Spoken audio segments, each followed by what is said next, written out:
नमस्कार, जय हिंद दोस्तों। स्वागत है आपका quick revision classes YouTube channel पर। आज हम करने वाले हैं संज्ञा टॉपिक के महत्वपूर्ण एमसीक्यू। जो आपकी परीक्षा की दृष्टि से महत्वपूर्ण है वो सभी एमसीक्यू आज कराए जाएंगे, जितने भी संभावित प्रश्न हो सकते हैं। तो पहला प्रश्न है संज्ञा टॉपिक में कि कुंज में संज्ञा शब्द का भेद बताएं।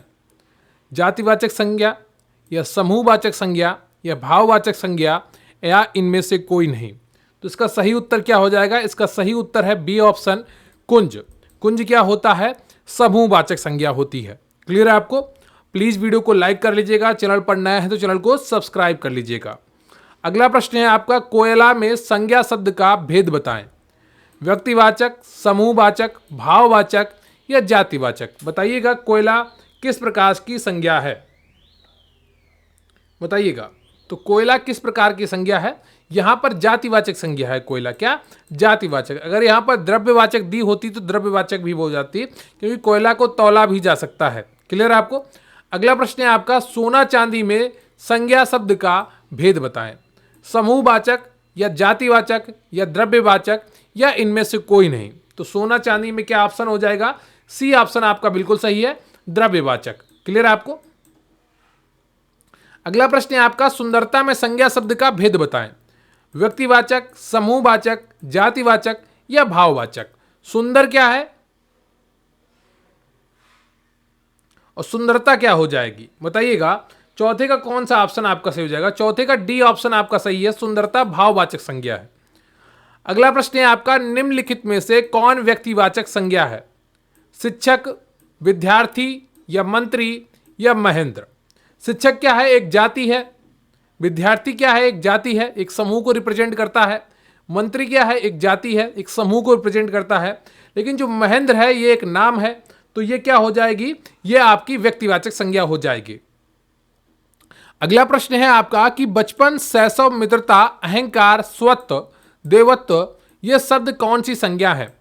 भाववाचक, व्यक्तिवाचक या समूहवाचक या जातिवाचक। बहुत ही आसान उत्तर होगा आपके लिए, ये संज्ञाएं भाववाचक हैं। क्लियर है आपको? अगला प्रश्न है आपकी, जिस संज्ञा में किसी वस्तु के धर्म,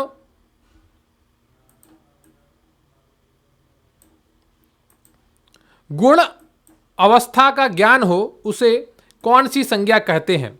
जिस संज्ञा से किसी वस्तु के धर्म, गुण अथवा अवस्था का ज्ञान हो उसे कौन सी संज्ञा कहते हैं?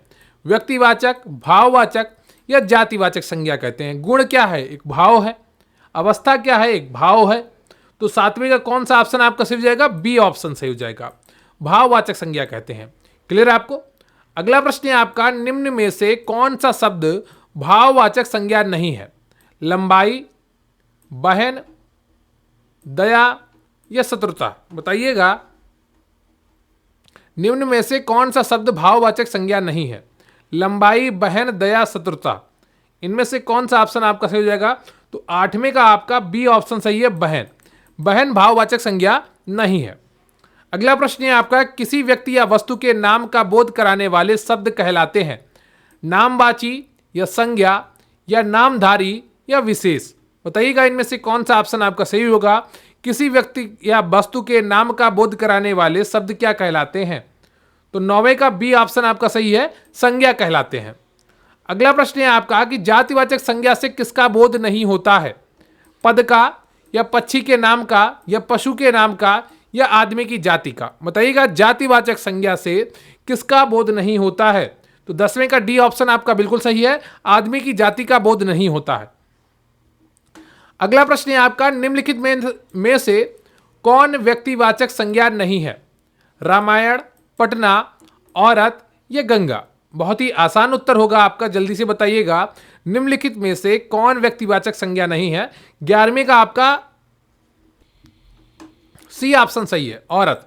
औरत एक जाति है, ठीक है, यह व्यक्तिवाचक संज्ञा नहीं है। रामायण एक किताब का नाम है, पटना एक शहर का नाम है और गंगा एक नदी का नाम है। तो ये सब क्या है? ये व्यक्तिवाचक संज्ञा है। अगला प्रश्न है आपका, निम्नलिखित में से कौन द्रव्यवाचक संज्ञा नहीं है? लोहा, घड़ी, तेल या दूध। बताइएगा इनमें से कौन द्रव्यवाचक संज्ञा नहीं है? तो इसका सही उत्तर हो जाएगा आपका घड़ी। बाकी तीनों को आप नाप तौल सकते हैं, इसलिए वो क्या है, वो द्रव्यवाचक संज्ञा है। अगला प्रश्न है आपका, यह घोड़ा अच्छा है, वाक्य में यह क्या है, संज्ञा है या सर्वनाम है? तो यह वह ये सब क्या है, ये सर्वनाम होते हैं। क्लियर है आपको? तो बी ऑप्शन आपका बिल्कुल सही है। अगला प्रश्न है आपका कि कौन सा शब्द भाववाचक संज्ञा नहीं है? मिठाई, चतुराई, लड़ाई या उतराई? बताइएगा इनमें से कौन सा शब्द भाववाचक संज्ञा नहीं है। 14वें का कौन सा ऑप्शन आपका सही हो जाएगा? 14वें का ए ऑप्शन आपका सही है, मिठाई। अगला प्रश्न है आपका, निम्नलिखित में से कौन सा शब्द व्यक्तिवाचक संज्ञा है? गाय, पहाड़, यमुना या आम? बताइएगा निम्नलिखित में से कौन सा शब्द व्यक्तिवाचक संज्ञा है। 15वें का कौन सा ऑप्शन आपका सही हो जाएगा?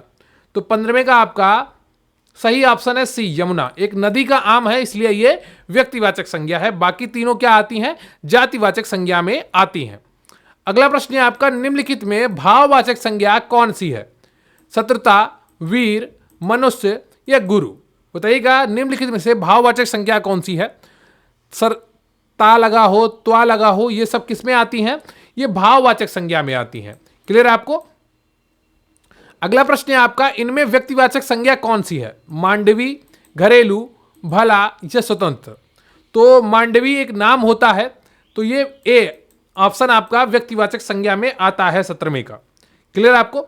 अगला प्रश्न है आपका, निम्नलिखित शब्दों में से कौन सा शब्द भाववाचक संज्ञा के अंतर्गत रखा जाएगा? मोहन या नदी या हरियाली या अयोध्या? बताइएगा इनमें से कौन सा शब्द भाववाचक संज्ञा के अंतर्गत रखा जाएगा? तो इसका सही उत्तर हो जाएगा आपका हरियाली। सी ऑप्शन आपका बिल्कुल सही है।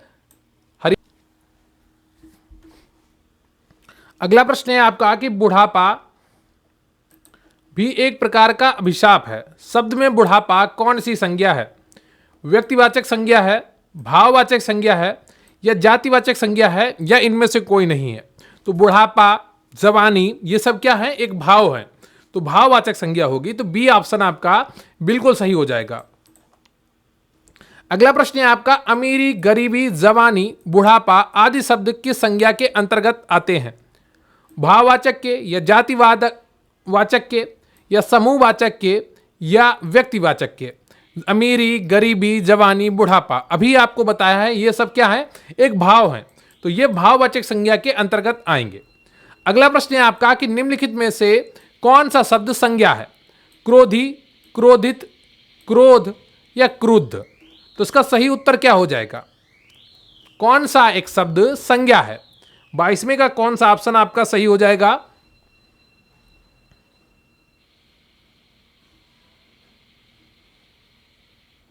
तो क्रोध जो होता है वो एक संज्ञा शब्द है। क्लियर है आपको? अगला प्रश्न है आपका, संज्ञा के रूप की रचना के आधार पर कितने सर्वनाम, विशेषण और क्रिया, लिंग, वचन और कारक या उपसर्ग, प्रत्यय और संधि या संधि, समास और प्रत्यय?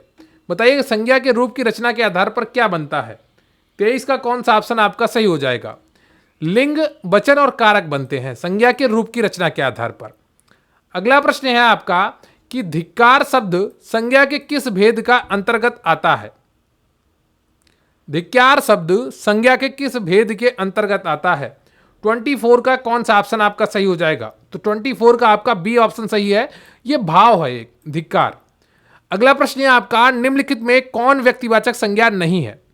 पानीपत का प्रथम युद्ध, डकैती, मंगलवार या स्वतंत्रता दिवस? बताइएगा निम्नलिखित में से कौन व्यक्तिवाचक संज्ञा नहीं है? 25 का कौन सा ऑप्शन आपका सही हो जाएगा? तो 25 का सही ऑप्शन है आपका डकैती। डकैती एक क्रिया है, क्या है? क्रिया है, ये संज्ञा नहीं है। क्लियर है आपको? तो ये 25 प्रश्न आज आपने किए संज्ञा के टॉपिक पर आधारित। तो उम्मीद करता हूं आपने सभी प्रश्न ईमानदारी के साथ किए होंगे और सभी प्रश्न आपको समझ में आए होंगे। अगर आपका किसी प्रश्न को लेकर कोई डाउट हो या मन में कोई शंका हो, कमेंट बॉक्स में जरूर लिखिएगा और प्लीज़ वीडियो को लाइक कर लीजिएगा। चैनल पर नए हैं तो चैनल को सब्सक्राइब कर लीजिएगा। बहुत बहुत धन्यवाद आपका। Thank you very much. जय हिंद, जय भारत।